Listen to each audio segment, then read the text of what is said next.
안개가 산맥을 타고 흐르는 새벽이 있습니다. 에티오피아 고원 위 절벽 끝에 매달린 수도원에서 한 노수도사가 천천히 눈을 뜹니다. 그의 손은 거칠고 손가락 끝은 수십 년간 잉크와 양피지를 만지며 굳어졌습니다. 그는 촛불을 켜고 무릎을 꿇고 오래된 책을 펼칩니다.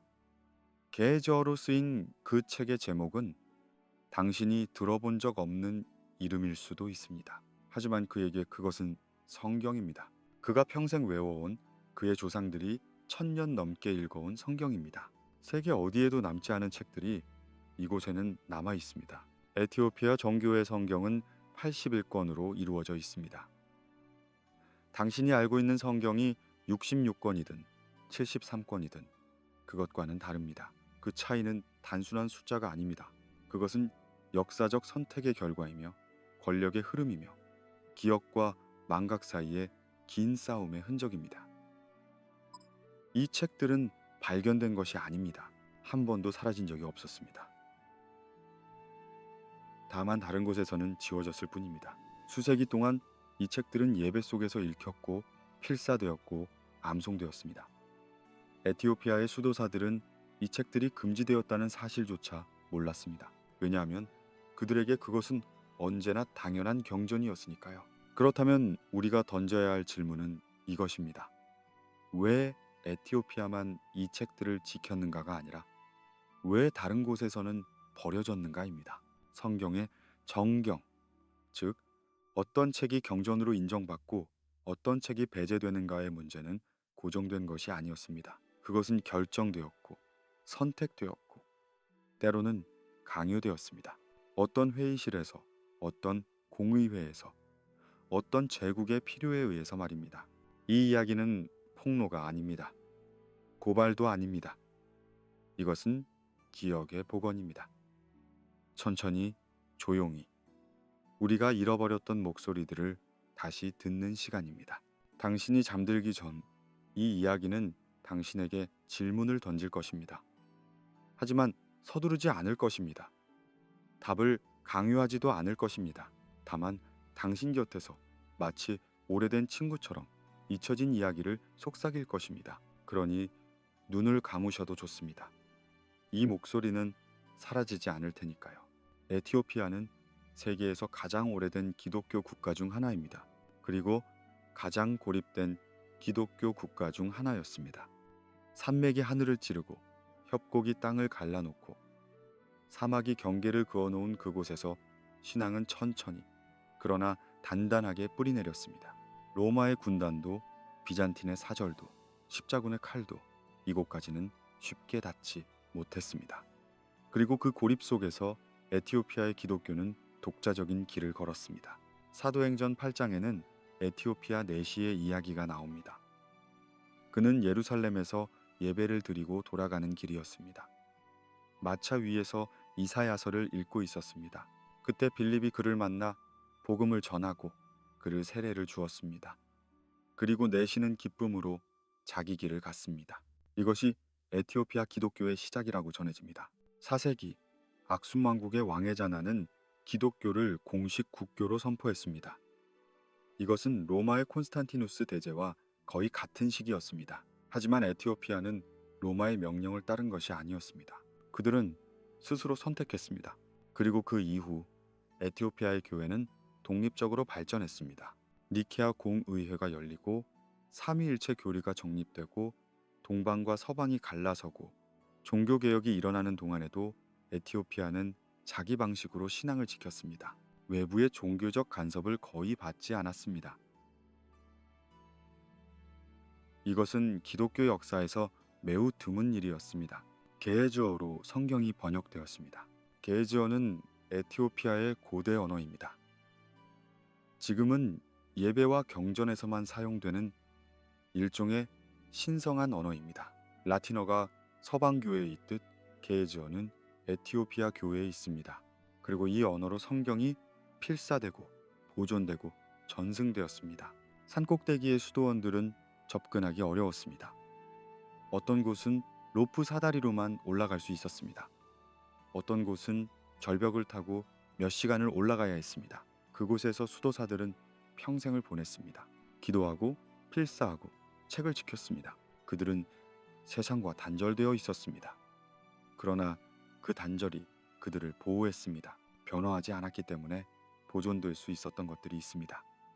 에티오피아의 성경은 그중 하나였습니다. 세상이 어떤 책을 버리기로 결정했을 때 에티오피아는 그 결정을 받아들이지 않았습니다. 그들은 듣지 못했거나 거부했거나 혹은 그저 필요를 느끼지 못했습니다. 그리고 그 결과 오늘날 우리는 다른 곳에서는 사라진 책들을 에티오피아에서 읽을 수 있습니다. 고립은 때때로 퇴보를 의미합니다. 하지만 에티오피아의 경우 고립은 보존의 조건이었습니다. 외부의 압력이 없었기에 그들은 자기 전통을 유지할 수 있었습니다. 제국의 손길이 닿지 않았기에 그들은 자기 판단으로 경전을 선택할 수 있었습니다. 밤이 깊어갑니다. 수도원의 촛불이 하나둘 꺼집니다. 수도사는 책을 덮고 기도를 마치고 잠자리에 듭니다. 그의 곁에는 낡은 책들이 쌓여 있습니다. 1000년 된 책, 500년 된 책, 100년 된 책, 모두 같은 이야기를 담고 있습니다. 세대를 거쳐 전해진 이야기를 말입니다. 그리고 그 이야기 중 하나가 에녹서입니다. 에녹서. 당신이 이 이름을 처음 듣는다 해도 이상한 일은 아닙니다. 서구 기독교에서 에녹서는 오랫동안 전설 속 문헌이었습니다. 존재했다는 것은 알려져 있었지만 실제로 읽을 수 있는 사람은 거의 없었습니다. 단편적인 인용만이 초기 교부들의 글에 남아 있었고 그마저도 점차 잊혀졌습니다. 하지만 에녹서는 사라지지 않았습니다. 에티오피아에 있었습니다. 에녹은 창세기에 나오는 인물입니다. 아담의 7대 손이며 노아의 증조부입니다. 창세기는 그에 대해 매우 짧게 언급합니다. 에녹이 하나님과 동행하였고 365년을 살다가 하나님이 그를 데려가셨다고 말입니다. 그는 죽지 않고 승천했습니다. 그리고 에녹서는 그가 하늘에서 본 것들을 기록한 책이라고 주장합니다. 에녹서는 신약 성서에서 직접 인용됩니다. 유다서 14절과 15절은 에녹의 예언을 언급하며 그 내용은 에녹서 1장 9절과 정확히 일치합니다. 이것은 초대교회가 에녹서를 알고 있었고 권위 있는 문헌으로 여겼다는 증거입니다. 20세기 중반 사해문서가 발견되었습니다. 그 안에는 에녹서의 조각들이 포함되어 있었습니다. 히브리어와 아람어로 쓰인 기원전 2세기경의 필사본들이었습니다. 이것은 에녹서가 단순한 후대의 창작물이 아니라 예수 시대 이전부터 존재했던 고대 문헌임을 증명했습니다. 그러나 완전한 형태의 에녹서는 오직 에티오피아에만 남아 있었습니다. 에녹서는 무엇을 말하고 있을까요? 그것은 타락한 천사들의 이야기입니다. 감시자들이라 불리는 천사들이 인간 여자들의 아름다움을 보고 그들과 결합했습니다. 그들은 인간에게 금지된 지식을 가르쳤습니다.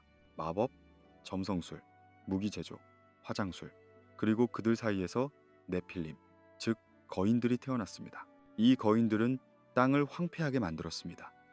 그들은 포악했고 탐욕스러웠고 파괴적이었습니다.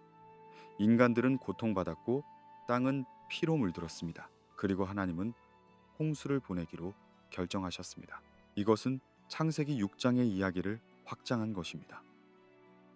창세기는 네필림과 하나님의 아들들을 짧게 언급하지만 그 의미를 자세히 설명하지 않습니다. 에녹서는 그 빈칸을 채웁니다. 홍수는 단순히 인간의 죄 때문만이 아니었습니다. 그것은 우주적 질서의 회복이었습니다. 타락한 천사들의 간섭으로 망가진 세상을 정화하는 심판이었습니다. 왜 이런 이야기가 불편했을까요? 아마도 그것은 죄의 기원을 다르게 설명했기 때문일 것입니다. 기독교 신학은 오랫동안 죄를 인간의 선택, 인간의 타락으로 설명해 왔습니다. 아담과 이브, 선악과 자유의지. 하지만 에녹서는 말합니다. 죄는 인간만의 문제가 아니었습니다. 영적 존재들의 반역이 있었고 그들의 간섭이 인간 역사를 왜곡했습니다. 이것은 불편한 신학입니다. 왜냐하면 그것은 악의 뿌리를 더 깊은 곳에 두기 때문입니다.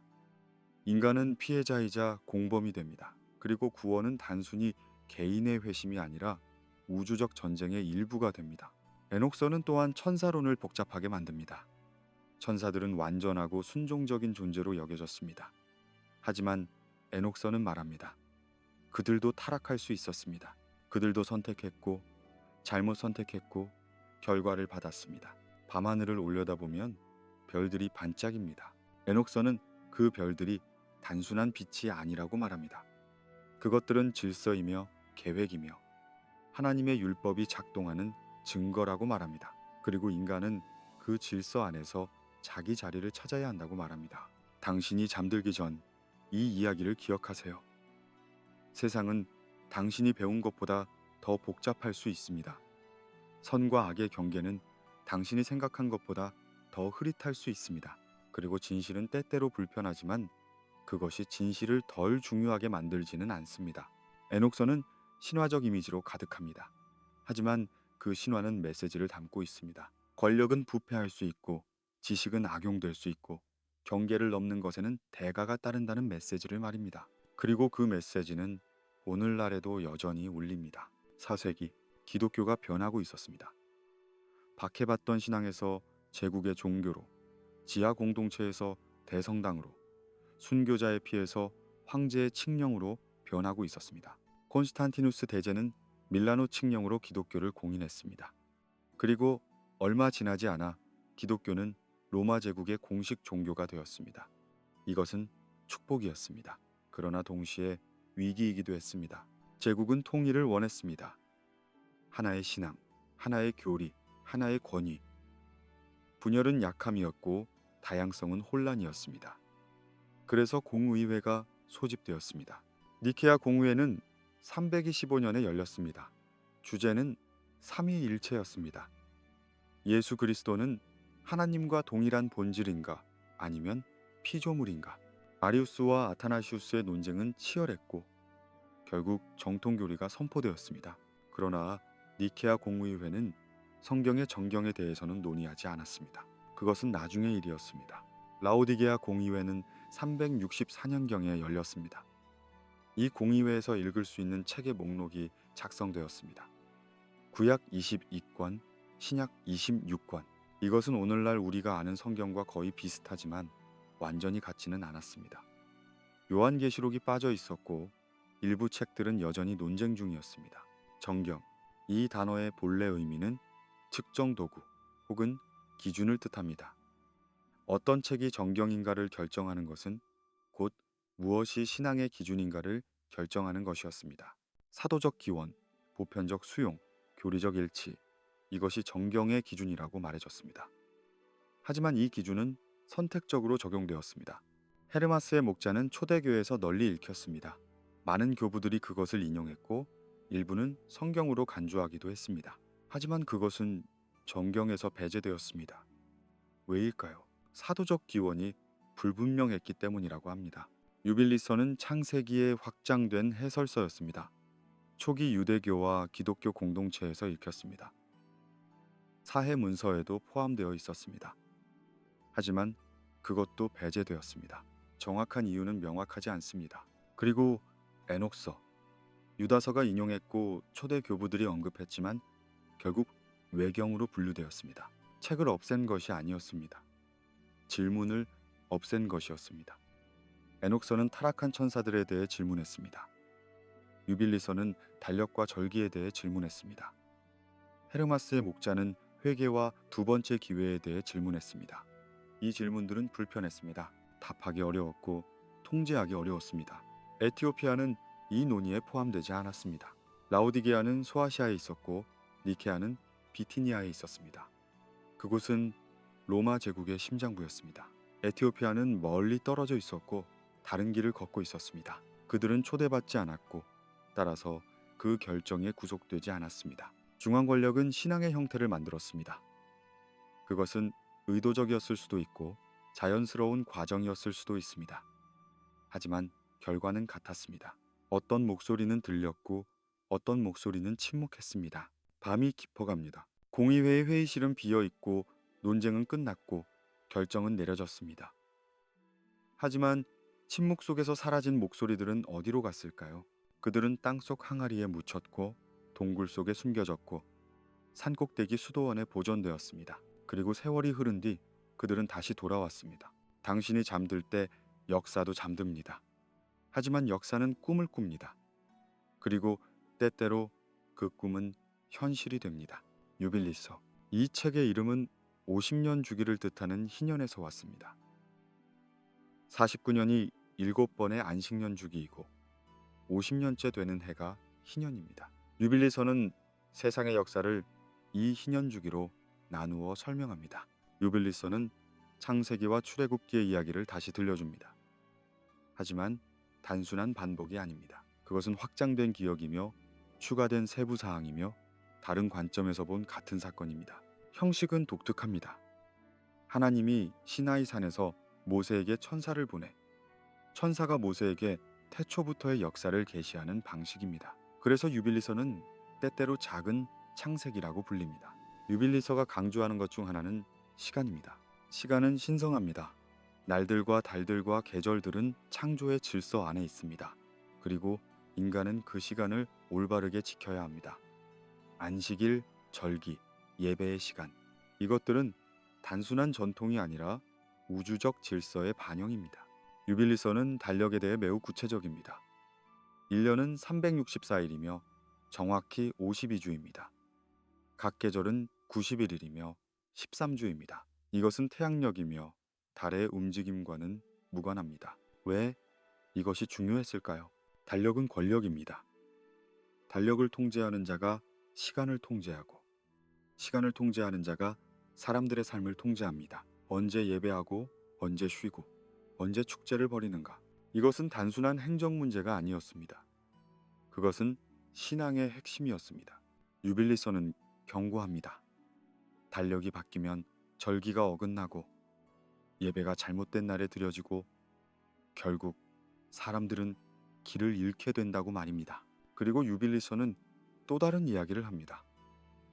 악의 영들에 대한 이야기를 말입니다. 홍수 이후 노아의 시대에 악의 영들이 인간을 유혹하기 시작했습니다. 그들은 타락한 천사들의 후손이었고 육체는 없었지만 영향력은 있었습니다. 그들은 인간을 죄로 이끌고 혼란을 만들고 파괴를 조장했습니다. 노아는 하나님께 기도했습니다. 그리고 하나님은 악의 영들의 대부분을 묶으셨습니다. 하지만 그들의 우두머리 마스테마는 하나님께 청했습니다. 일부는 남겨두어 인간을 시험하게 해달라고 말입니다. 그리고 하나님은 허락하셨습니다. 이것은 욥기에 사탄을 떠올리게 합니다. 시험하는 자, 고발하는 자. 하지만 유빌리서는 더 나아갑니다. 악의 영들은 단순히 시험하는 것이 아니라 적극적으로 인간을 공격한다고 말합니다. 그리고 유빌리서는 예언합니다. 마지막 시대에 사람들은 하나님의 율법을 잊어버릴 것이고 거짓 교사들이 일어날 것이고 진실은 왜곡될 것이라고 말입니다. 하지만 작은 무리는 남을 것이며 그들은 처음부터 다시 배울 것이라고 말입니다. 유빌리서는 제도보다 기억을 중시합니다. 성전이 없어도 제사장이 없어도 기억이 남아있으면 신앙은 계속될 수 있습니다. 조상들이 무엇을 믿었는가, 하나님이 무엇을 명하셨는가, 그 이야기를 계속 전하는 것, 그것이 유빌리서의 핵심입니다. 당신이 잠들 때 시간은 멈추지 않습니다. 시계는 째깍거리고 별들은 움직이고 계절은 바뀝니다. 그리고 그 흐름 속에서 우리는 우리 자리를 찾아야 합니다. 유빌리서는 우리에게 묻습니다. 당신은 시간을 올바르게 지키고 있는가?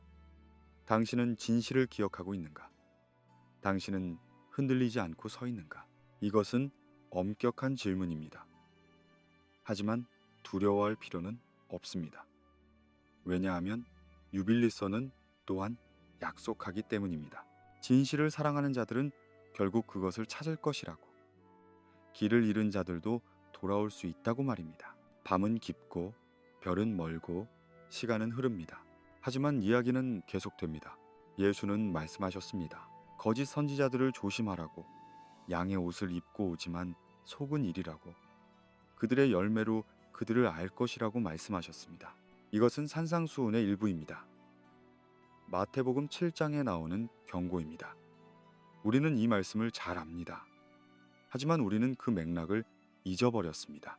에녹서는 같은 주제를 다룹니다. 에녹서는 의인과 거짓 교사들에 대해 말합니다. 지혜를 왜곡하고 진실을 숨기고 사람들을 미혹하는 자들에 대해 말합니다. 그들은 종교적 권위를 가지고 있지만 그 권위를 악용합니다. 그들은 가르치지만 거짓을 가르칩니다. 에녹서 98장은 이렇게 말합니다. 너희는 그를 왜곡하는 자들에게 화가 있을 것이며 거짓 기록을 만드는 자들에게 화가 있을 것이라고 말입니다. 그들은 자기 유익을 위해 진실을 바꾸고 사람들을 잘못된 길로 인도합니다. 예수의 경고는 새로운 것이 아니었습니다. 그것은 기억을 되살린 것이었습니다.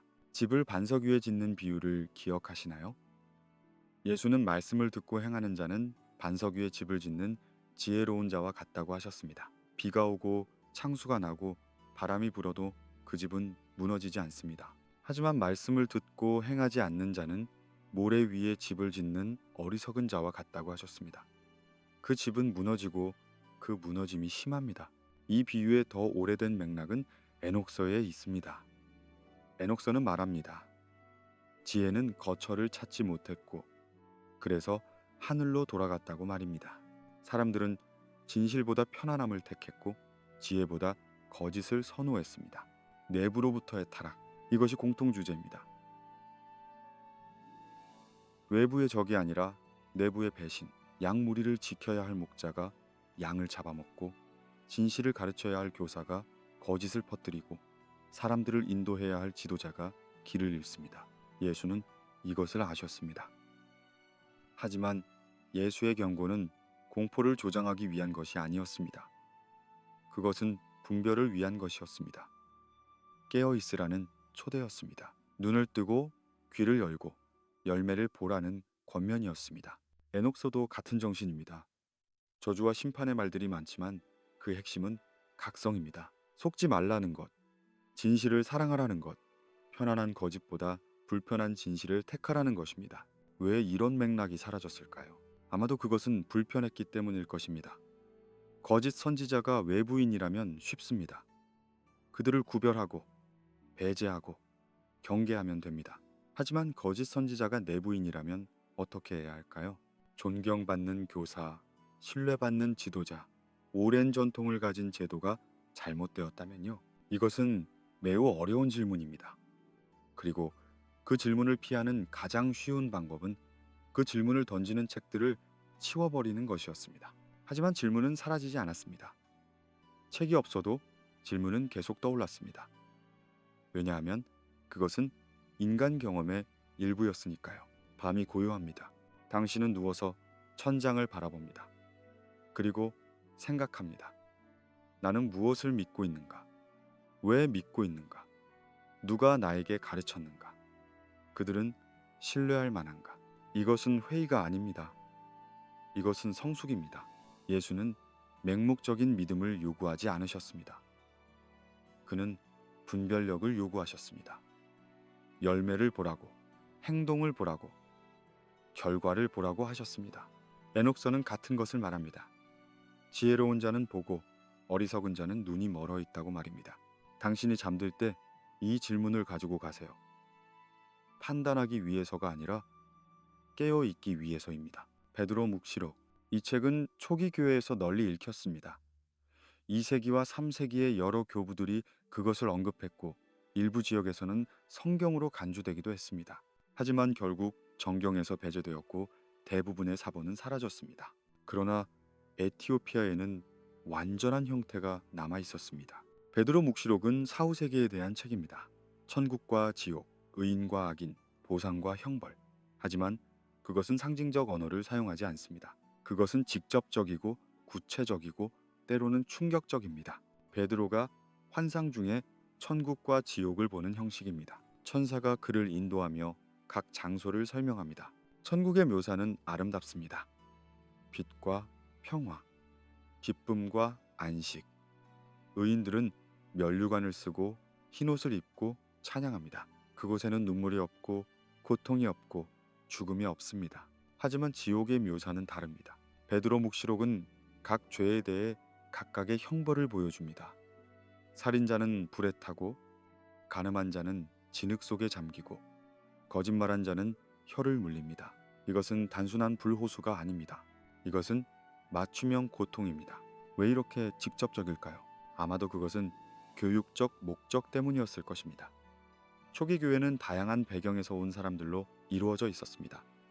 유대교, 이교, 그노시스주의, 그들에게 도덕적 행동의 결과를 명확히 가르칠 필요가 있었습니다. 하지만 베드로 묵시록이 가장 엄중하게 다루는 사람들은 따로 있습니다. 거짓 교사들입니다. 종교적 권위를 악용한 자들입니다. 가난한 자들을 착취하고 진실을 왜곡하고 자기 유익을 위해 신앙을 이용한 자들입니다. 그들에게는 가장 깊은 어둠이 준비되어 있습니다. 이것은 예수의 말씀과 일치합니다. 예수는 바리새인과 율법 학자들을 가장 강하게 꾸짖으셨습니다. 외부인이나 죄인들보다 종교 지도자들을 더 엄하게 경고하셨습니다. 베드로 묵시록은 또한 중보와 자비에 대해 말합니다. 의인들의 기도가 죄인들을 위해 올라가고 그 기도로 인해 일부는 구원받을 수 있다고 말합니다. 심판은 최종적이지만 자비는 여전히 작동합니다. 이것은 흥미로운 긴장입니다. 한편으로는 행위와 결과의 명확한 연결, 다른 한편으로는 자비의 가능성. 이 두 가지는 모순처럼 보이지만 함께 작동합니다. 왜 이 책이 정경에서 배제되었을까요? 추측만 할 수 있습니다. 아마도 너무 구체적이었기 때문일 것입니다. 너무 직접적이었기 때문일 것입니다. 상징적 해석의 여지가 적었기 때문일 것입니다. 신학은 모호함을 선호할 때가 있습니다. 모호함은 해석의 자유를 주고 해석의 자유는 권위를 만들어냅니다. 하지만 베드로 묵시록은 모호하지 않았습니다. 그것은 명확했습니다. 밤이 깊어갑니다. 당신은 침대에 누워 죽음 이후를 생각합니다. 무엇이 기다리고 있을까요? 당신의 행동은 어떻게 평가될까요? 당신이 사랑한 사람들은 어디에 있을까요? 베드로 묵시록은 답을 주려 합니다. 완벽한 답은 아닐지 몰라도 최소한 방향을 제시합니다. 선은 보상받고 악은 심판받는다는 것. 하지만 자비는 여전히 존재한다는 것. 이것은 공포가 아닙니다. 이것은 도덕적 명확성입니다. 그리고 그 명확성은 때때로 우리가 필요로 하는 것입니다. 에녹서에는 주간 묵시라는 부분이 있습니다. 세상의 역사를 10주로 나누어 각 주마다 일어날 일을 예언하는 환상입니다. 그리고 마지막 10주째는 새 하늘과 새 땅의 시대입니다. 7주째는 배교의 시대입니다. 사람들이 진실을 잊어버리고 거짓 교사들이 일어나고 혼란이 지배하는 시대입니다. 하지만 그 끝에 선택된 의인들이 일어나 지혜를 받고 악을 뿌리 뽑는다고 말합니다. 8주째는 의검이 주어지는 시대입니다.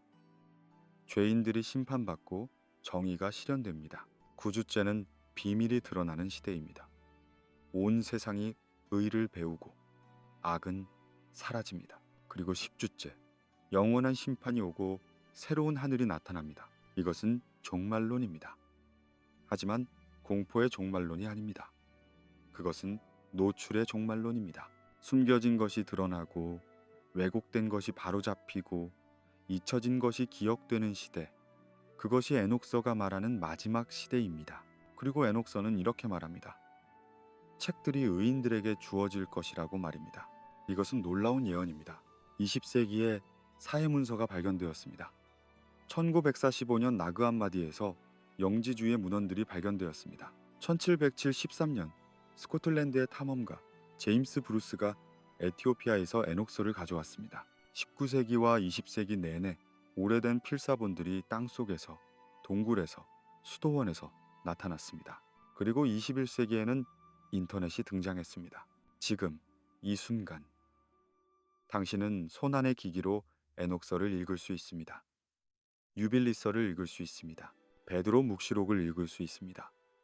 2000년 전에는 소수의 학자만 접근할 수 있었던 문헌들을 지금은 누구나 읽을 수 있습니다. 책들이 의인들에게 주어졌습니다. 이것은 우연일까요?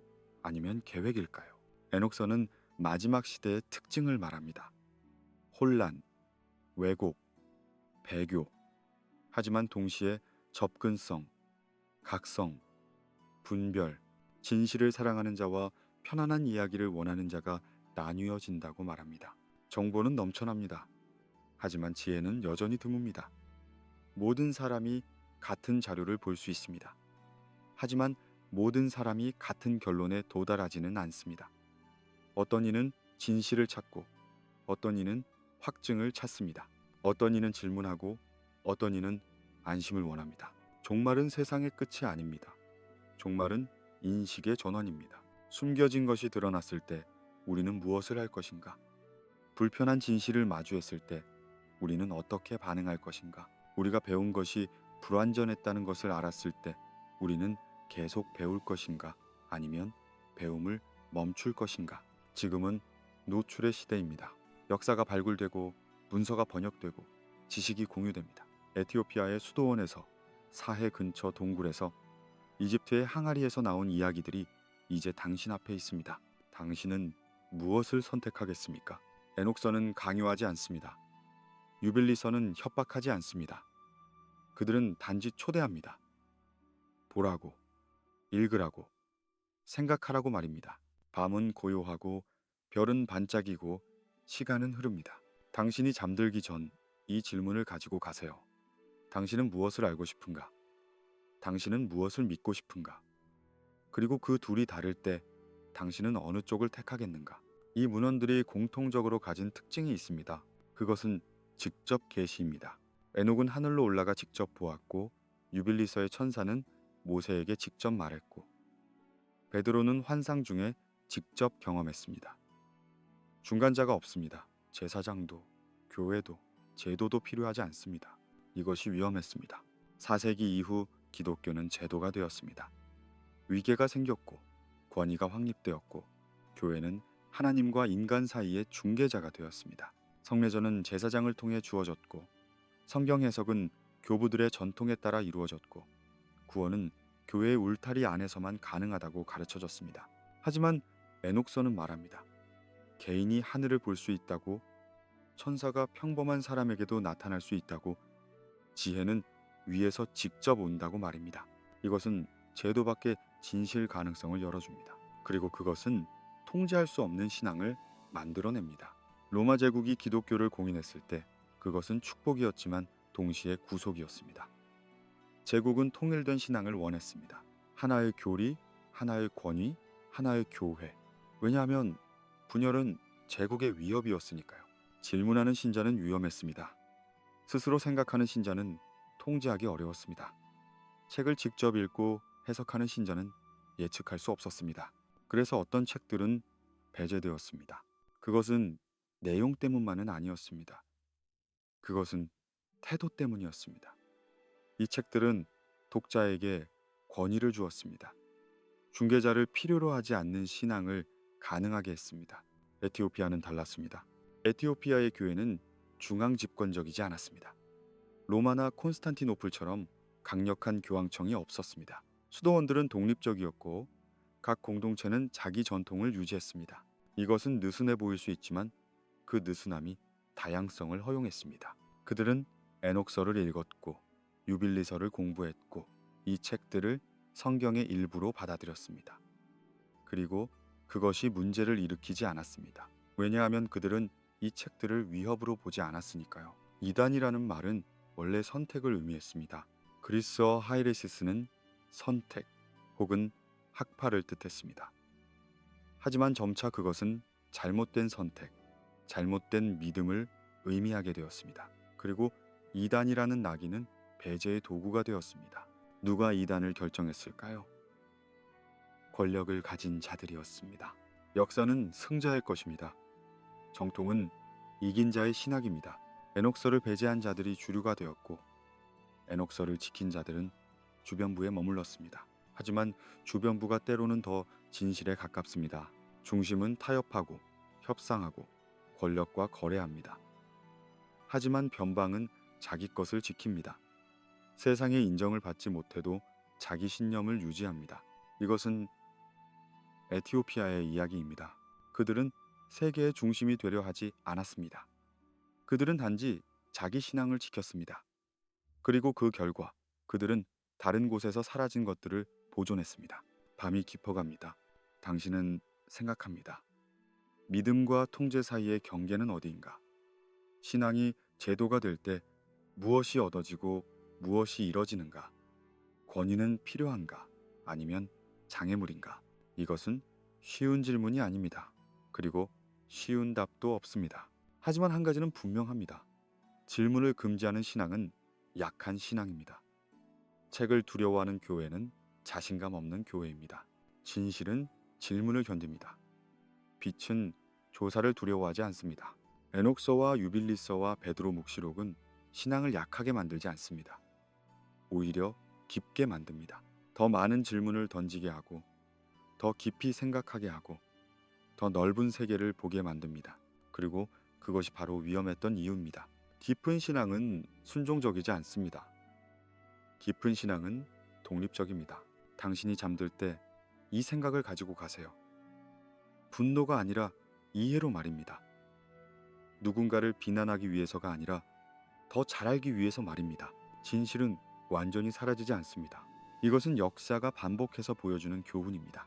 불태워진 책은 다른 곳에서 다시 나타나고, 금지된 가르침은 비밀리에 전해지고, 잊혀진 이야기는 땅속에서 기다립니다. 시간이 흐르고 권력이 바뀌고, 그리고 어느 날 그것들은 다시 돌아옵니다.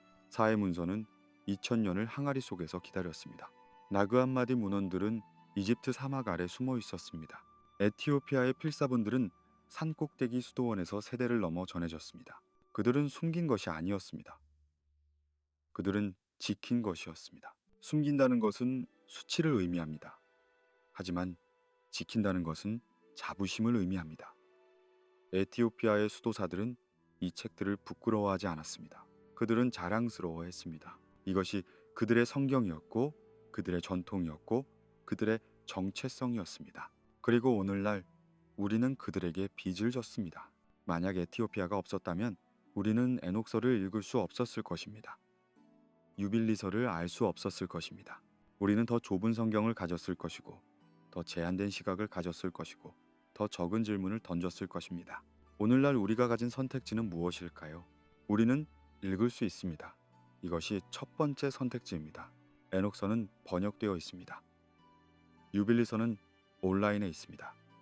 베드로 묵시록도 찾을 수 있습니다. 당신이 원한다면 지금 바로 읽을 수 있습니다. 2000년 전에는 불가능했던 일이 지금은 몇 번의 클릭으로 가능합니다. 하지만 읽을 수 있다는 것은 책임입니다. 지식은 편안함을 빼앗을 수 있습니다. 당신이 배운 것이 전부가 아니었다는 것을 알게 되면 당신은 어떻게 반응할 것입니까? 당신이 신뢰했던 권위가 불완전했다는 것을 깨닫게 되면 당신은 어떻게 할 것입니까? 이것은 믿음을 버리라는 초대가 아닙니다. 분명히 해두겠습니다. 이 이야기는 기독교를 공격하기 위한 것이 아닙니다. 신앙을 약화시키기 위한 것이 아닙니다. 그것은 단지 더 넓은 그림을 보여주려는 시도입니다. 성경의 정경이 결정되었다는 것은 사실입니다. 하지만 그 결정이 완벽했다는 것은 아닙니다. 인간이 관여한 모든 것은 불완전합니다. 공의회도, 교회도, 전통도 마찬가지입니다. 더 넓은 이야기 안에서 신앙을 바라보는 법이 있습니다. 에녹서를 읽는다고 해서 복음서의 가치가 줄어들지 않습니다. 유빌리서를 공부한다고 해서 바울 서신이 덜 중요해지지 않습니다. 오히려 그것들은 서로를 보완합니다. 더 풍부한 맥락을 제공하고 더 깊은 이해를 가능하게 합니다. 질문하는 태도의 중요성. 신앙은 질문을 두려워해서는 안 됩니다. 질문은 불신이 아닙니다. 질문은 성장의 시작입니다. 어린아이는 모든 것을 그대로 받아들입니다. 하지만 성인은 이해하려 노력합니다. 바울은 고린도 전서에서 말했습니다. 내가 어렸을 때는 말하는 것이 어린아이와 같고, 깨닫는 것이 어린아이와 같고, 생각하는 것이 어린아이와 같다가 장성한 사람이 되어서는 어린아이의 일을 버렸노라고 말입니다. 성숙한 신앙은 질문합니다. 왜 이 책이 포함되고 저 책은 배제되었는가? 누가 결정했는가? 그 결정의 기준은 무엇이었는가? 혹시 우리가 놓친 것은 없는가? 이것은 위험한 질문이 아닙니다. 이것은 정직한 질문입니다. 그리고 정직은 신앙의 적이 아니라 친구입니다. 밤이 저물어갑니다. 당신의 눈은 무거워지고 호흡은 느려지고 의식은 희미해집니다. 하지만 잠들기 전 마지막 질문이 당신 곁에 남습니다. 당신은 무엇을 선택하겠습니까? 편안한 익숙함을 선택하겠습니까? 아니면 불편한 진실을 선택하겠습니까? 주어진 답을 반복하겠습니까? 아니면 새로운 질문을 던지겠습니까? 닫힌 책을 신성하게 여기겠습니까? 아니면 열린 책을 감사하게 받아들이겠습니까? 에티오피아의 수도사는 오늘도 촛불을 띱니다. 그는 오래된 책을 펼치고 게에즈어로 된 글자를 읽습니다. 그의 조상들이 1000년 넘게 읽어온 글자들입니다. 세상은 그 책을 버렸지만 그는 지켰습니다. 사라진 것은 책만이 아니었습니다. 밤이 깊어지고 당신의 눈꺼풀이 무거워지는 이 순간에도 역사는 속삭입니다. 잊혀진 이름들을, 기록되지 않은 기도들을, 침묵 속으로 사라진 공동체들을 말입니다. 에녹서와 유빌리서가 배제될 때 함께 사라진 것들이 있었습니다. 그것은 단지 양피지 위의 글자가 아니었습니다. 그것은 신앙의 방식이었고 예배의 형태였고 하나님을 경험하는 태도였습니다. 1세기에서 3세기까지 기독교는 아직 하나가 아니었습니다. 로마에 있는 공동체와 안티오크에 있는 공동체는 달랐습니다. 예루살렘의 신자들과 알렉산드리아의 신자들은 같은 예수를 믿었지만 다르게 이해했습니다. 어떤 이들은 율법을 지켰고 어떤 이들은 자유로웠습니다. 어떤 이들은 금욕했고 어떤 이들은 기쁨으로 축제를 벌였습니다. 정통이라는 개념은 아직 고정되지 않았습니다.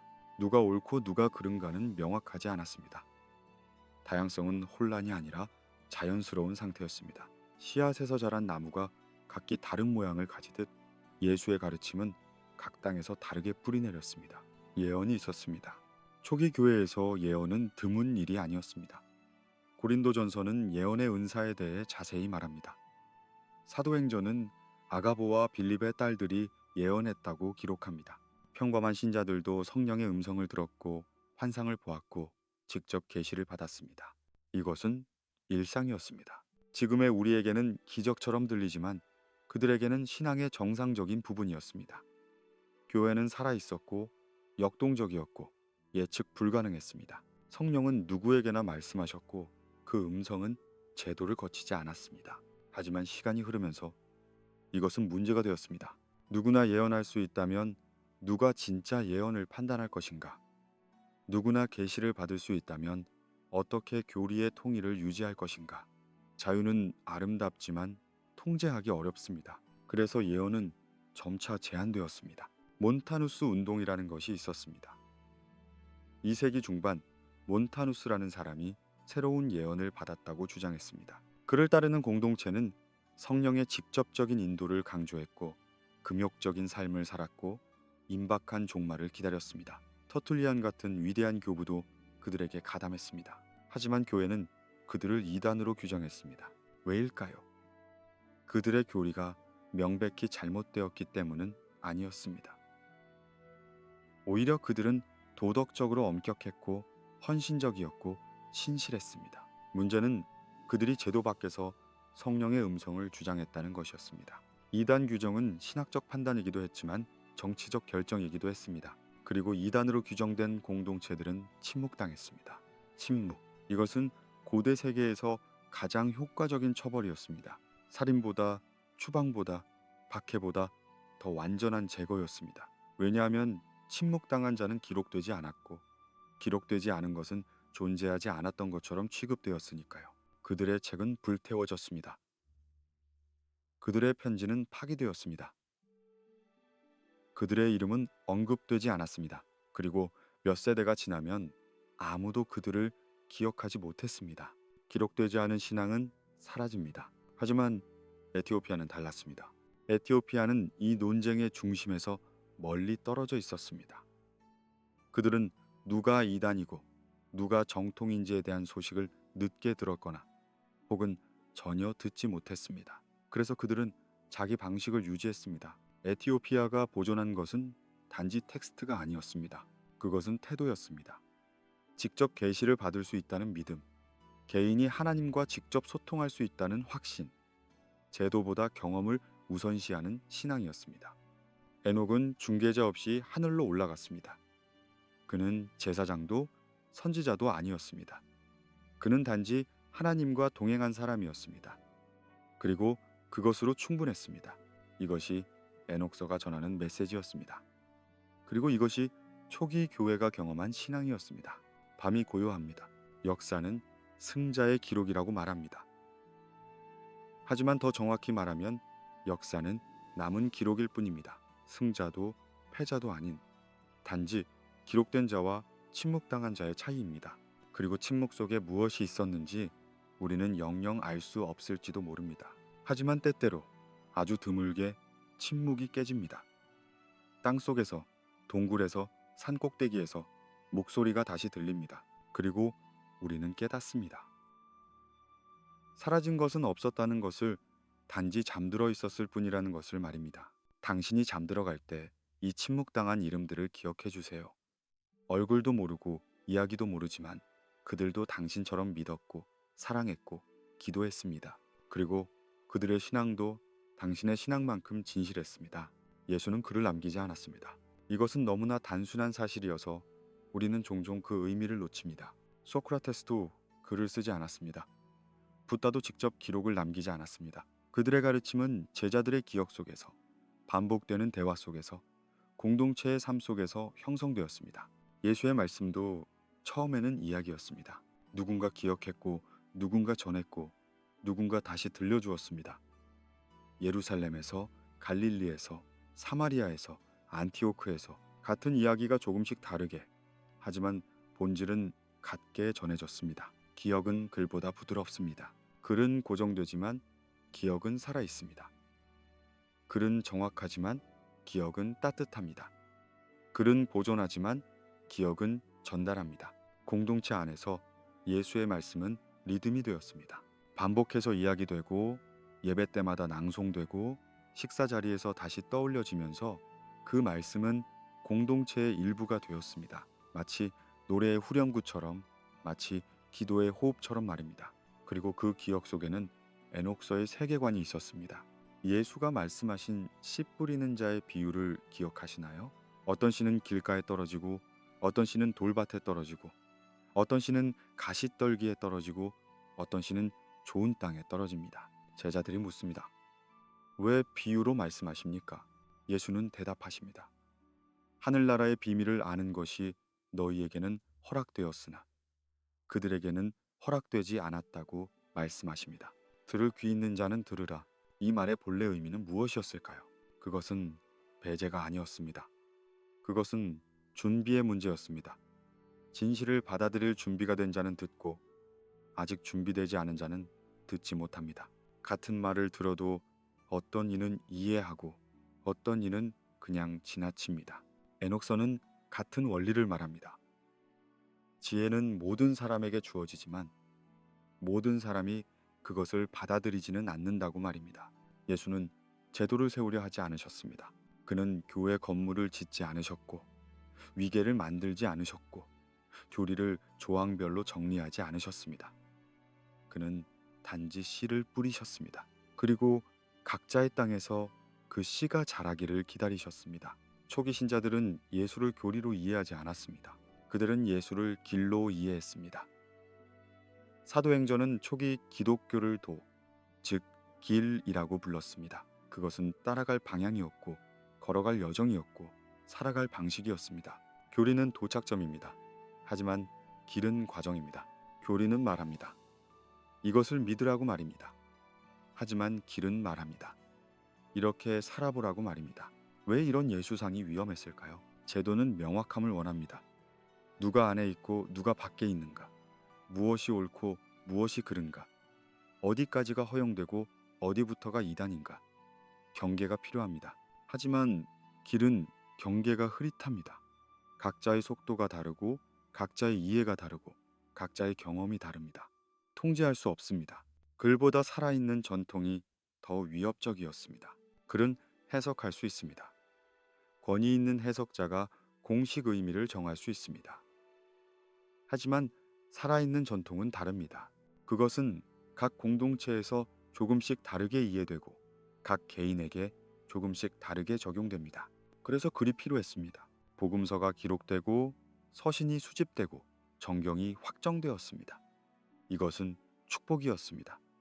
왜냐하면 그것은 예수의 말씀을 보존했으니까요. 하지만 동시에 그것은 재앙이기도 했습니다. 왜냐하면 기록되지 않은 것은 점차 잊혀졌으니까요. 예수의 말씀은 파도 같았습니다. 밀려왔다가 물러가고 다시 밀려왔다가 다시 물러갑니다. 같은 진리가 다른 방식으로 반복해서 끊임없이 전해졌습니다.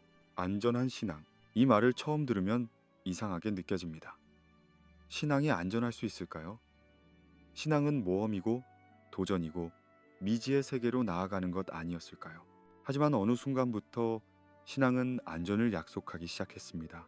혼란의 시대였습니다. 로마 제국은 흔들리고 있었습니다.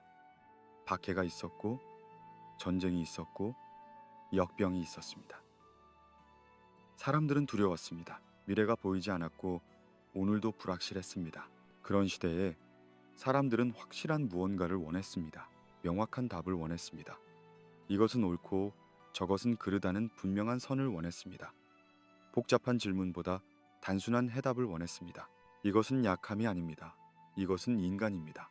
우리 모두는 때때로 확실함을 갈망합니다.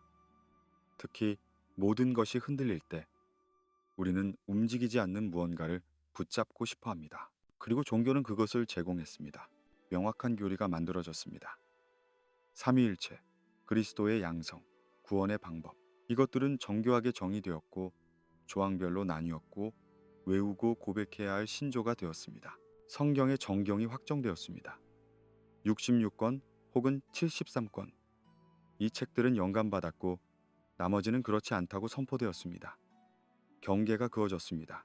해석의 권위가 제도화되었습니다.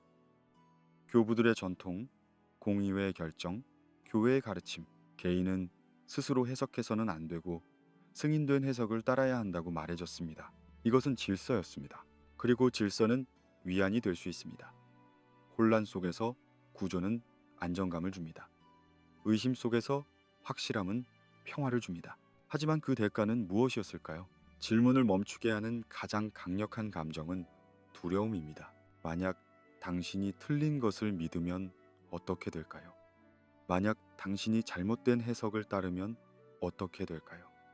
만약 당신의 질문이 이단으로 간주되면 어떻게 될까요? 두려움은 입을 닫게 만듭니다. 두려움은 생각을 멈추게 만듭니다. 두려움은 따르게 만듭니다. 그리고 에녹서는 이것을 경고했습니다. 에녹서는 반복해서 거짓된 평화에 대해 말합니다. 사람들이 평안하다, 안전하다고 말할 때 실제로는 그렇지 않다고 경고합니다. 거짓 교사들은 사람들이 듣고 싶어하는 것을 말한다고 불편한 진실보다 편안한 거짓을 선택하게 만든다고 말합니다. 불확실함을 견디는 신앙이 있습니다. 그것은 모든 답을 알지 못해도 괜찮다고 말하는 신앙입니다. 질문이 남아 있어도 괜찮다고, 때로는 이해하지 못해도 괜찮다고 말하는 신앙입니다. 그리고 확실함을 약속하는 신앙이 있습니다. 그것은 모든 답을 가지고 있다고 주장하는 신앙입니다. 의심하지 말라고, 질문하지 말라고, 그저 믿으라고 말하는 신앙입니다. 왜 많은 사람들이 후자를 선택했을까요? 판단하지 않고 이해하려 합니다. 두려움 속에서 확실함은 생명줄처럼 느껴집니다. 혼란 속에서 명확함은 등대처럼 보입니다. 그것을 잡으려는 것은 자연스러운 일입니다. 하지만 등대에 도착하면 우리는 깨닫습니다. 그것은 목적지가 아니라 표지였다는 것을, 여정은 계속된다는 것을 말입니다. 편안함과 진실은 항상 같은 방향이 아닙니다. 때때로 진실은 불편합니다. 그것은 우리가 배운 것에 도전하고, 우리가 믿었던 것을 흔들고, 우리가 의지하던 것을 무너뜨립니다. 하지만 불편함이 거짓을 의미하지는 않습니다. 오히려 때로는 가장 중요한 진실이 가장 불편합니다. 밤이 고요합니다. 당신은 눈을 감고 어둠 속에서 생각합니다. 나는 안전을 원하는가? 아니면 진실을 원하는가? 나는 확실함을 원하는가? 아니면 성장을 원하는가? 이것은 쉬운 선택이 아닙니다. 그리고 그것이 괜찮습니다. 천천히 숨을 쉬세요. 서두를 필요가 없습니다. 답은 기다릴 것입니다. 에녹서는 예언했습니다. 책들이 다시 주어질 것이라고 말입니다. 이 말을 다시 생각해 봅니다. 지금, 이 순간, 이 시대의 말입니다. 20세기는 발견의 세기였습니다. 1773년 제임스 브루스가 에티오피아에서 에녹서를 가져왔습니다. 하지만 그것은 번역되지 않았고 학자들의 서재에 머물렀습니다. 1886년 에녹서의 영어 번역이 출판되었습니다. 하지만 그것은 소수의 관심사였고 대중은 알지 못했습니다. 1947년 사해문서가 발견되었습니다. 동굴 속에서 항아리 안에서 2000년을 기다린 필사본들이 나타났습니다. 그 안에는 에녹서의 조각들이 있었습니다. 1945년 나그 한마디에서 영지주의 문헌들이 발견되었습니다. 묻혀있던 목소리들이 다시 들리기 시작했습니다. 그리고 21세기 인터넷이 왔습니다. 지금 이 순간 당신은 손안의 기기로 에녹서 전문을 읽을 수 있습니다. 유빌리서를 검색할 수 있습니다. 사해 문서의 사진을 볼 수 있습니다. 베드로 묵시록을 다운로드할 수 있습니다. 이것은 단순한 우연일까요? 아니면 에녹이 본 환상? 책들이 의인들에게 주어질 것이라는 예언이 지금 이루어지고 있는 것일까요? 당신이 지금 이 시대에 태어났다는 것의 의미를 생각해 봅니다. 100년 전에 태어났다면 당신은 이 책들에 대해 알지 못했을 것입니다.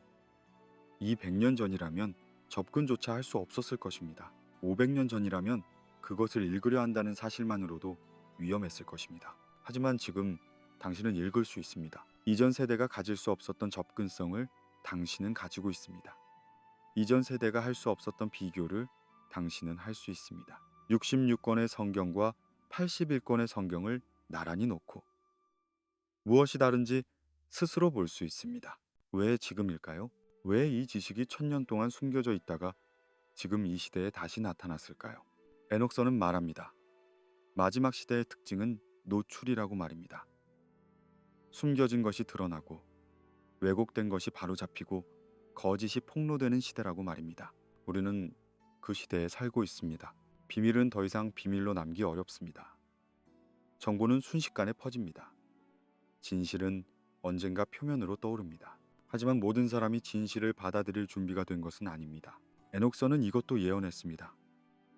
의인과 죄인이 나뉘어진다고, 진실을 사랑하는 자와 거짓을 선호하는 자가 구별된다고 말입니다. 같은 정보를 보고도 어떤 이는 질문하고 어떤 이는 거부합니다. 같은 증거를 접하고도 어떤 이는 제고하고 어떤 이는 방어합니다. 이것은 지능의 문제가 아닙니다. 이것은 태도의 문제입니다. 진실을 원하는가 아니면 편안함을 원하는가? 성장을 원하는가 아니면 확신을 원하는가? 그리고 선택의 기회는 주어졌습니다. 당신은 이 다큐를 듣고 있습니다. 지금 이 순간 밤의 고요 속에서 말입니다. 이것은 우연이 아닙니다. 수백만의 콘텐츠 중에서 당신은 이것을 선택했습니다. 수많은 이야기 중에서 이 목소리가 당신에게 닿았습니다. 왜일까요? 아마도 당신 안에 질문이 있었기 때문일 것입니다. 아마도 당신이 더 알고 싶어 했기 때문일 것입니다. 아마도 당신이 만족하지 못했기 때문일 것입니다. 그리고 그것은 좋은 것입니다. 만족은 때때로 정체를 의미합니다. 하지만 갈증은 성장을 의미합니다. 깨어 있음은 의무가 아닙니다. 그것은 초대입니다. 강요할 수 없고 강요해서도 안 됩니다.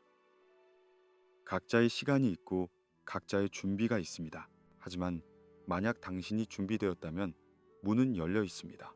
책들은 주어졌습니다. 이제 당신은 무엇을 할 것입니까? 밤은 깊고 별은 멀고 시간은 흐릅니다. 하지만 당신은 여기 있습니다. 듣고 있습니다. 생각하고 있습니다. 그리고 그것만으로도 이미 시작된 것입니다. 예수는 말씀하셨습니다. 깨어 있으라고 말입니다. 마지막 경고들을 조용히 다시 불러옵니다. 밤의 정적 속에서 부드럽게 위협하지 않고 말입니다. 마태복음 24장. 예수는 제자들에게 마지막 시대의 징조를 말씀하십니다. 전쟁과 전쟁의 소문, 민족이 민족을 대적하고 나라가 나라를 대적하는 일, 기근과 지진. 하지만 이것은 재난의 시작일 뿐이라고 하십니다. 그리고 예수는 경고하십니다. 거짓 선지자들이 많이 일어나 많은 사람을 미혹할 것이라고 말씀하십니다. 에녹서는 같은 것을 말합니다. 유빌리서도 같은 것을 말합니다. 이것은 우연이 아닙니다. 이것은 하나의 메시지입니다. 경고의 목적은 공포가 아닙니다. 그것은 분별입니다. 깨어 있음입니다. 주의 깊게 살피는 태도입니다. 예수는 말씀하십니다. 그날과 그때는 아무도 모르니 깨어 있으라고. 주인이 언제 올지 모르는 종처럼 준비하고 있으라고 말씀하십니다. 깨어 있다는 것은 무엇일까요? 그것은 불안해하는 것이 아닙니다. 그것은 조바심을 내는 것이 아닙니다. 그것은 단지 눈을 뜨고 있는 것입니다. 거짓은 항상 큰 소리로 오지 않습니다. 오히려 거짓은 부드러운 말로 옵니다. 위로하는 말로, 확신시키는 말로, 당신이 듣고 싶어하는 말로 옵니다. 에녹서 99장은 말합니다. 거짓 교사들은 사람들에게 평안하다, 안전하다고 말할 것이라고 그들의 말은 달콤하지만 독이 들어있다고 말입니다. 진실은 때때로 거칠습니다. 그것은 당신을 불편하게 만들고 당신의 확신을 흔들고 당신이 의지하던 것에 의문을 제기합니다. 하지만 그 거칠음이 악의를 의미하지는 않습니다. 때로는 가장 사랑하는 사람이 가장 어려운 진실을 말해줍니다. 왜냐하면 그들은 당신의 성장을 원하기 때문입니다. 진실을 아는 것은 책임이 됩니다. 당신이 이 이야기를 들었을 때 당신은 더 이상 모른다고 말할 수 없습니다. 당신은 에녹서가 존재한다는 것을 알게 되었고 성경에 정경이 결정되었다는 것을 알게 되었고 다른 전통들이 있었다는 것을 알게 되었습니다. 이제 무엇을 할 것입니까? 무시할 수도 있습니다. 그저 흥미로운 이야기로 치부하고 잊어버릴 수도 있습니다. 혹은 탐구할 수도 있습니다. 더 읽고 더 배우고 더 생각할 수도 있습니다. 선택은 당신의 것입니다. 그리고 어느 쪽을 선택하든 그것은 존중받아야 합니다. 왜냐하면 각자의 여정은 다르고 각자의 시간도 다르기 때문입니다. 하지만 한 가지만은 제안하고 싶습니다. 무엇을 믿을 것인가 보다 어떻게 살 것인가에 초점을 맞추세요. 교리는 중요합니다. 하지만 삶이 더 중요합니다. 당신이 에녹서를 정경으로 받아들이든 받아들이지 않든 그것이 당신을 더 사랑하는 사람으로 만든다면 가치가 있습니다. 당신이 유빌리서를 읽든 읽지 않든 그것이 당신을 더 정직하게 만든다면 의미가 있습니다. 판단하지 말되 눈을 감지도 마세요. 사람을 판단하는 것과 행동을 분별하는 것은 다릅니다. 예수는 판단하지 말라고 하셨지만 동시에 거짓 선지자들을 조심하라고도 하셨습니다. 이 둘은 모순이 아닙니다. 이것은 균형입니다. 사람의 마음은 하나님만이 아십니다. 하지만 행동의 열매는 우리가 볼 수 있습니다. 그리고 그 열매로 우리는 분별할 수 있습니다. 질문하는 삶 자체가 신앙이 될 수 있습니다. 어떤 이들은 말합니다. 질문하는 것은 의심이고 의심은 죄라고 말입니다. 하지만 그것은 진실이 아닙니다. 질문은 성장의 시작입니다. 의심은 확신으로 가는 길입니다. 고민은 성숙의 과정입니다. 질문하지 않는 신앙은 어린아이의 신앙입니다. 그것은 순수하지만 깊지 않습니다. 질문하는 신앙은 성인의 신앙입니다. 그것은 복잡하지만 진실합니다. 진실은 항상 숨겨지기보다 외면됩니다.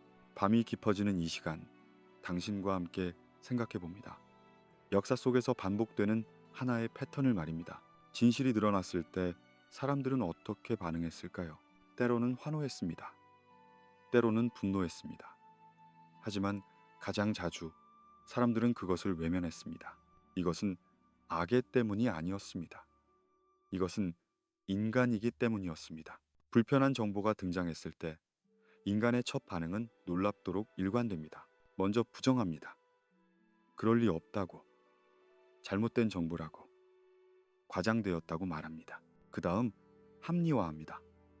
그것은 예외적인 경우라고, 그 시대는 달랐다고, 맥락을 이해해야 한다고 말합니다. 그리고 마지막으로 침묵합니다. 더 이상 이야기하지 않습니다. 더 이상 듣지 않습니다. 시간이 지나면 그것은 잊혀집니다. 에녹서는 이것을 반복해서 경고했습니다. 에녹서 98장은 말합니다. 눈이 있어도 보지 않는 자들에게 화가 있을 것이라고, 귀가 있어도 듣지 않는 자들에게 화가 있을 것이라고 말입니다. 유빌리서도 같은 경고를 담고 있습니다. 사람들이 진실을 알면서도 외면하는 시대가 올 것이라고, 그들은 편안함을 택하고 진실은 버릴 것이라고 말입니다. 하지만 이것은 권력자들만의 문제가 아니었습니다. 우리는 종종 생각합니다. 진실을 숨기는 것은 권력자들이고 평범한 사람들은 피해자라고 말입니다. 하지만 역사는 더 복잡합니다. 평범한 사람들도 침묵을 선택했습니다. 왜일까요? 진실을 아는 것은 부담이었기 때문입니다. 만약 당신이 무언가 잘못되었다는 것을 안다면 당신은 그것에 대해 뭔가를 해야 한다는 느낌을 받습니다. 적어도 그렇게 느껴야 한다고 생각합니다. 그리고 그것이 두렵습니다. 삶은 이미 복잡합니다. 일상은 이미 버겁습니다. 그런데 거기에 또 다른 책임을 추가해야 한다는 것은 때로는 감당할 수 없게 느껴집니다. 그래서 모르는 척 하는 것이 더 쉽습니다. 이것은 죄악이 아닙니다. 이것은 피로입니다. 심리학은 이것을 인지 부조화라고 부릅니다. 우리가 알고 있는 것과 우리가 하고 있는 것이 일치하지 않을 때 우리는 불편함을 느낍니다. 그리고 그 불편함을 해소하는 가장 쉬운 방법은 우리가 알고 있는 것을 조정하는 것입니다. 서사를 단순화합니다. 복잡한 진실보다 간단한 이야기를 선택합니다. 회색 지대를 흑백으로 나눕니다. 그것이 심리적으로 더 안전하기 때문입니다. 우리는 스스로에게 말합니다. 그것은 그렇게 심각하지 않다고, 나 하나가 뭘 할 수 있겠느냐고, 다른 사람들도 다 그렇게 살고 있다고 말입니다. 그리고 이것이 작동합니다. 적어도 한동안은 말입니다. 모른 채로 사는 것이 죄인가요? 이 질문은 답하기 어렵습니다. 어쩌면 답이 없는 질문일지도 모릅니다. 누군가는 말할 것입니다. 알려고 하지 않는 것도 선택이고 따라서 책임이 있다고 말입니다. 누군가는 말할 것입니다. 모든 것을 알 수는 없고 모든 책임을 질 수도 없으니 자신의 한계를 인정하는 것이 오히려 정직하다고 말입니다. 둘 다 일리가 있습니다. 그리고 그 사이 어딘가에 각자의 답이 있을 것입니다. 개인적 각성이 집단적 불안을 유발하기도 합니다. 한 사람이 깨어났을 때 주변 사람들은 불편해집니다. 왜냐하면 그 각성이 그들에게도 질문을 던지기 때문입니다. 당신이 더 이상 이전처럼 살지 않을 때에 다른 사람들은 방어적이 됩니다. 당신이 질문을 던질 때 다른 사람들은 그것을 비난으로 받아들입니다. 그래서 각성은 때로 고립을 의미합니다. 이것은 슬픈 일입니다. 하지만 이해할 수 있는 일이기도 합니다. 변화는 위협적입니다.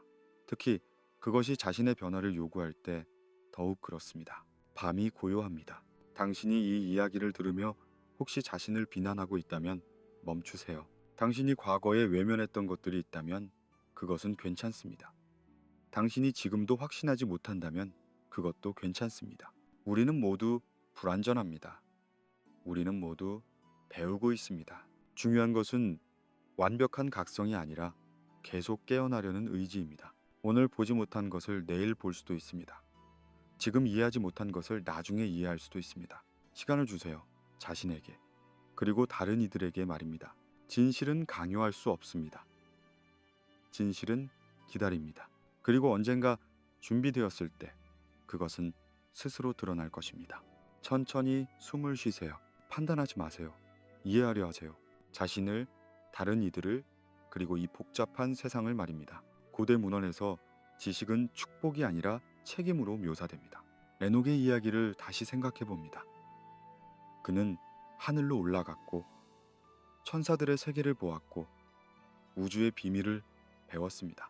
그리고 무엇보다 중요한 것은 그는 다시 땅으로 돌아와야 했습니다. 왜 돌아와야 했을까요? 만약 천국이 그토록 영광스러웠다면, 만약 하늘의 지식이 그토록 놀라웠다면 왜 그는 인간 세계로 다시 내려와야 했을까요? 에녹서는 말합니다. 그가 본 것을 전하기 위해서라고, 경고하기 위해서라고, 알려주기 위해서라고 말합니다.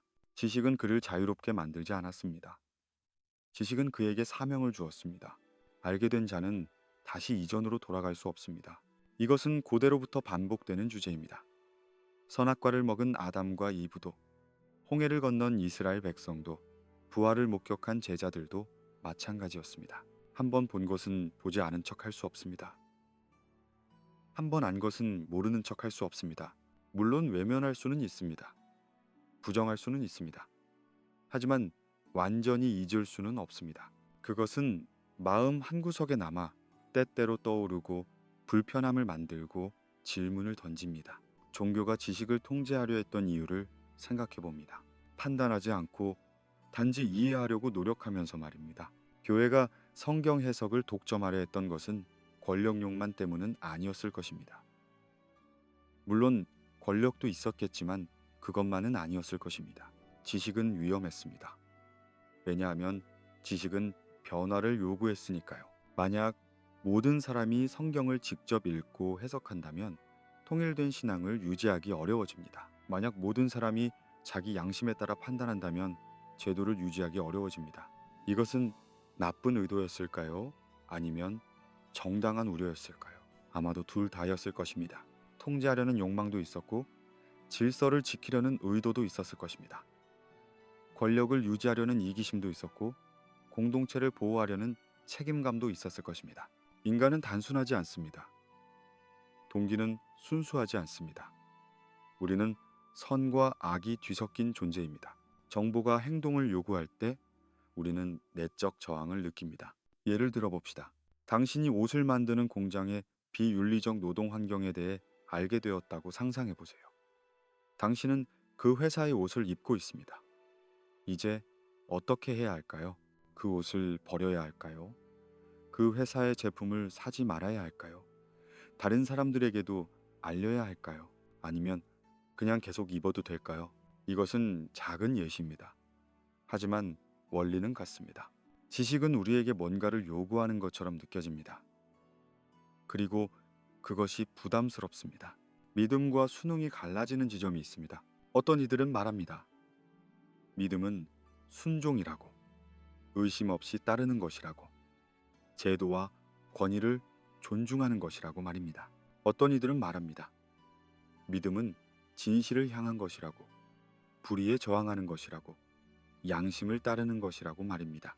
이 둘이 충돌할 때 사람들은 선택해야 합니다. 그리고 많은 이들이 전자를 선택합니다. 왜냐하면 그것이 더 쉽기 때문입니다. 수능은 안전합니다. 수능은 소속감을 줍니다. 수능은 갈등을 피할 수 있게 해줍니다. 반면 진실을 향한 믿음은 외롭습니다. 그것은 때로 배척을 의미하고 오해를 의미하고 고립을 의미합니다. 왜 많은 이들이 진실을 알자마자 멈추는가? 그들은 첫 번째 문턱을 넘었습니다. 뭔가 잘못되었다는 것을 인식했습니다. 어쩌면 책을 읽었거나 다큐멘터리를 보았거나 누군가와 대화를 나누었을 것입니다. 그리고 그들은 생각합니다. 이제 나는 안다고. 이제 나는 깨어났다고 말입니다. 하지만 그 다음에 그들은 멈춥니다. 왜일까요? 아마도 그것이 충분히 불편했기 때문일 것입니다. 더 이상 파고들면 더 많은 것을 바꿔야 할 것 같았기 때문일 것입니다. 그래서 그들은 그 지점에서 정착합니다. 나는 알고 있다.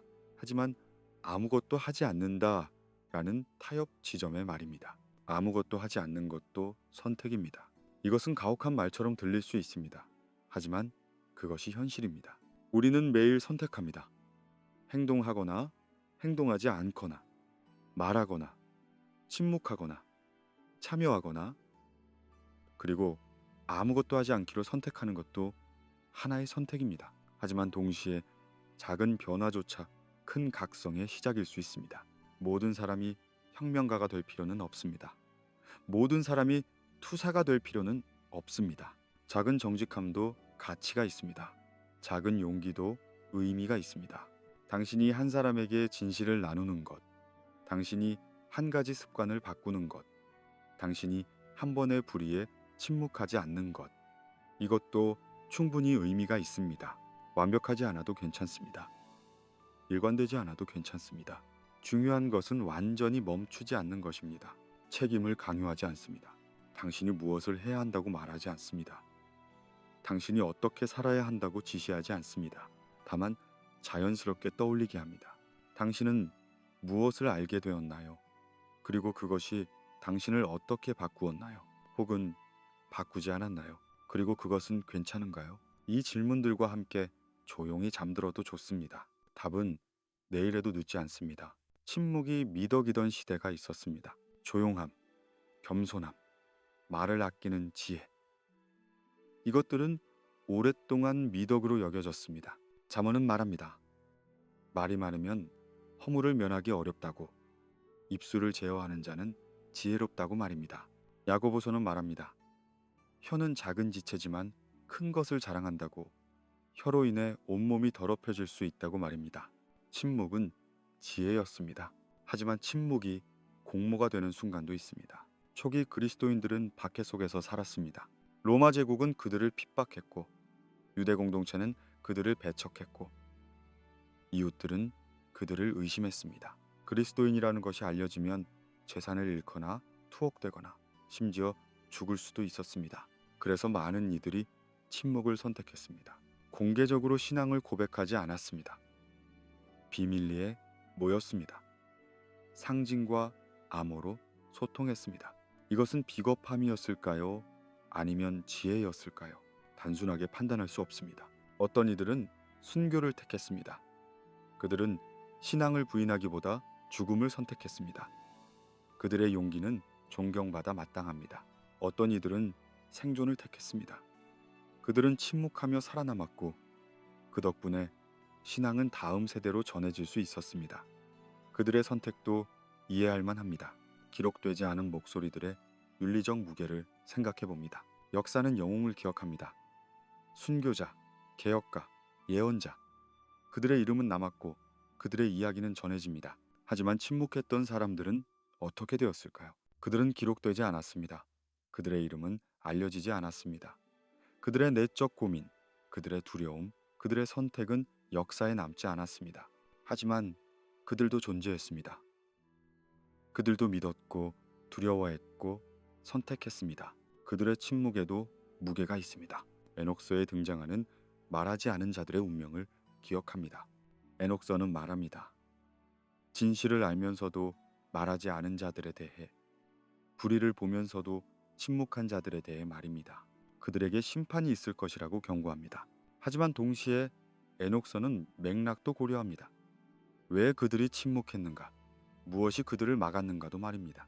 침묵이 생존 전략이 되는 상황들이 있습니다. 억압적인 정권 아래에서 말하는 것은 죽음을 의미할 수 있습니다. 폭력적인 가정에서 진실을 말하는 것은 더 큰 위험을 초래할 수 있습니다. 불공정한 시스템 안에서 저항하는 것은 모든 것을 잃는 것을 의미할 수 있습니다. 그런 상황에서 침묵을 선택하는 것을 누가 비난할 수 있을까요? 언제 침묵은 지혜이고 언제 침묵은 회피인가? 이것은 매우 어려운 질문입니다. 그리고 명확한 기준은 없습니다. 아마도 의도가 중요할 것입니다. 자신을 보호하기 위한 침묵과 다른 이를 보호하기 위한 침묵은 다릅니다. 진실의 때를 기다리는 침묵과 영원히 숨기려는 침묵은 다릅니다. 그리고 아마도 결과도 중요할 것입니다. 당신의 침묵이 누군가를 지켰나요? 아니면 누군가를 해쳤나요? 당신의 침묵이 미래의 말을 위한 준비였나요? 아니면 영원한 회피였나요? 진실을 말하는 방식에도 책임이 있습니다. 어떤 이들은 진실을 무기처럼 사용합니다. 공격하고 비난하고 파괴하기 위해 말합니다. 어떤 이들은 진실을 치유처럼 사용합니다. 깨우치고 회복시키고 건설하기 위해 말합니다. 같은 진실이라도 어떻게 말하느냐에 따라 결과는 완전히 달라집니다. 그래서 때로는 침묵이 더 나을 수도 있습니다. 올바르게 말할 준비가 되지 않았다면, 사랑으로 말할 수 없다면, 건설적으로 말할 수 없다면 말입니다. 모든 사람이 외칠 필요는 없다는 균형 잡힌 메시지를 전합니다. 세상은 다양한 역할을 필요로 합니다. 큰 소리로 외치는 예언자도 필요하고 조용히 실천하는 의인도 필요합니다. 글을 쓰는 학자도 필요하고 묵묵히 일하는 일꾼도 필요합니다. 모든 사람이 순교자가 될 필요는 없습니다. 모든 사람이 개혁가가 될 필요는 없습니다. 당신의 역할은 당신만이 알 수 있습니다. 그리고 그것은 시간에 따라 바뀔 수도 있습니다. 지금은 침묵의 시간이지만 나중에는 말의 시간이 올 수도 있습니다. 당신은 언제 침묵을 선택했나요? 이 질문을 던지고 답은 당신에게 맡깁니다. 죄책감을 주려는 것이 아닙니다. 성찰을 초대하려는 것입니다. 당신이 침묵했던 순간들을 떠올려 보세요. 왜 침묵했나요? 무엇이 두려웠나요? 그리고 그 선택에 대해 지금은 어떻게 느끼나요? 후회하나요? 아니면 여전히 옳았다고 생각하나요? 혹은 복잡한 감정이 뒤섞여 있나요? 이 모든 것이 괜찮습니다. 인간은 완벽하지 않습니다. 우리는 최선을 다할 뿐입니다. 그리고 때로는 최선이 침묵이기도 합니다. 밤이 깊어집니다. 느린 마무리로 부드럽게 당신을 비난하지 않으면서 말합니다. 침묵도 선택이고 그 선택에도 이유가 있었을 것입니다. 중요한 것은 그 이유를 이해하고 배우고 다음에는 조금 더 나은 선택을 하는 것입니다. 천천히 숨을 쉬세요. 당신은 잘하고 있습니다. 신성은 멀리 있지 않습니다. 우리는 종종 신성을 높은 곳에 둡니다. 하늘에, 성전에, 경전에, 의식에 말입니다. 그것은 특별한 장소에서만 경험할 수 있는 것, 특별한 사람만 접근할 수 있는 것으로 여겨집니다. 하지만 초기 문헌들은 다르게 말합니다. 에녹서에서 묘사되는 의인을 다시 봅니다. 의인은 특별한 능력을 가진 사람이 아니었습니다. 신비로운 체험을 한 사람이 아니었습니다. 제사장도 예언자도 왕도 아니었습니다. 의인은 단지 깨어있는 사람이었습니다. 진실을 사랑하고 불의를 미워하고 하나님의 율법을 따르려 노력하는 평범한 사람이었습니다. 에녹 자신도 그랬습니다. 그는 레위 지파가 아니었고 아론의 후손도 아니었습니다. 그는 단지 하나님과 동행한 사람이었습니다. 그리고 그것으로 충분했습니다. 깨어있는 삶이란 무엇일까요? 그것은 초월이 아닙니다. 그것은 주의 기품입니다. 매 순간 의식하며 사는 것, 자동적으로 반응하지 않고 선택하는 것, 관성에 따르지 않고 분별하는 것입니다. 예수가 비유를 사용한 이유를 새로운 관점에서 봅니다. 예수는 복잡한 신학을 가르치지 않으셨습니다. 그는 일상의 이미지를 사용하셨습니다. 씨 뿌리는 농부, 잃어버린 양을 찾는 목자, 누룩을 넣는 여인, 진주를 찾는 상인. 이것들은 모두 일상의 장면들입니다. 왜 일상의 이미지를 사용하셨을까요? 아마도 신성이 일룩 상 속에 있다는 것을 보여주기 위해서였을 것입니다. 하나님 나라는 하늘 저 멀리에만 있는 것이 아니라 밭에서, 부엌에서, 시장에서도 있습니다. 신앙은 성전에서만 실천되는 것이 아니라 매일의 선택 속에서 실천됩니다. 하루의 작은 선택들이 축적됩니다. 아침에 일어났을 때 무엇을 생각하는가? 누군가와 대화할 때 어떻게 듣는가? 어려움에 직면했을 때 어떻게 반응하는가? 이 작은 순간들이 모여서 당신의 성품을 만들고 당신의 신앙을 형성하고 당신의 삶을 정의합니다. 종교적 영웅주의를 경계합니다. 어떤 이들은 생각합니다. 신앙은 큰 희생이어야 한다고, 극적인 헌신이어야 한다고, 세상을 바꾸는 일이어야 한다고 말입니다. 그래서 평범한 삶은 불충분하게 느껴집니다. 일상의 작은 선택들은 사소하게 여겨집니다. 하지만 예수는 말씀하셨습니다. 지극히 작은 것에 충성된 자는 큰 것에도 충성되고 지극히 작은 것에 불의한 자는 큰 것에도 불의하다고 말씀하셨습니다. 작은 것이 중요합니다. 당신이 오늘 한 사람에게 친절했던 것, 당신이 한 번의 거짓말을 하지 않기로 선택한 것, 당신이 분노를 억제한 것, 이것들이 쌓입니다. 일상 속에서 분별이 작동하는 순간들을 생각해 봅니다. 당신이 뉴스를 볼 때 그것을 무비판적으로 받아들이는가 아니면 질문하는가? 당신이 소문을 들을 때 그것을 그대로 퍼뜨리는가 아니면 확인하려 하는가? 당신이 누군가를 판단하려 할 때 그대로 판단하는가 아니면 잠시 멈추고 맥락을 생각하는가? 이것들이 깨어 있음입니다. 큰 일이 아닙니다. 평범한 순간들입니다. 하지만 이 순간들이 당신을 만듭니다. 잠들기 전 하루를 돌아보는 의식적 침묵이 있습니다. 오늘 나는 어떻게 살았는가? 어떤 선택을 했는가? 어떤 말을 했는가? 어떤 생각을 했는가? 이것은 자기 비판이 아닙니다. 이것은 자기 인식입니다. 판단하지 않고 단지 관찰합니다. 잘한 것도 보고 아쉬운 것도 봅니다. 그리고 내일을 위해 배웁니다. 이 작은 습관이 시간이 지나면서 당신을 변화시킵니다. 신성은 멀리 있지 않습니다. 그것은 바로 여기, 당신의 선택 속에, 당신의 말 속에, 당신의 주의 깊음 속에 있습니다. 청자가 자기 삶에 적용할 수 있도록 여백을 남깁니다. 구체적인 지시를 하지 않습니다. 해야 할 일의 목록을 주지 않습니다. 다만 방향을 가리킵니다. 그리고 각자가 자기 방식으로 걸어가도록 초대합니다.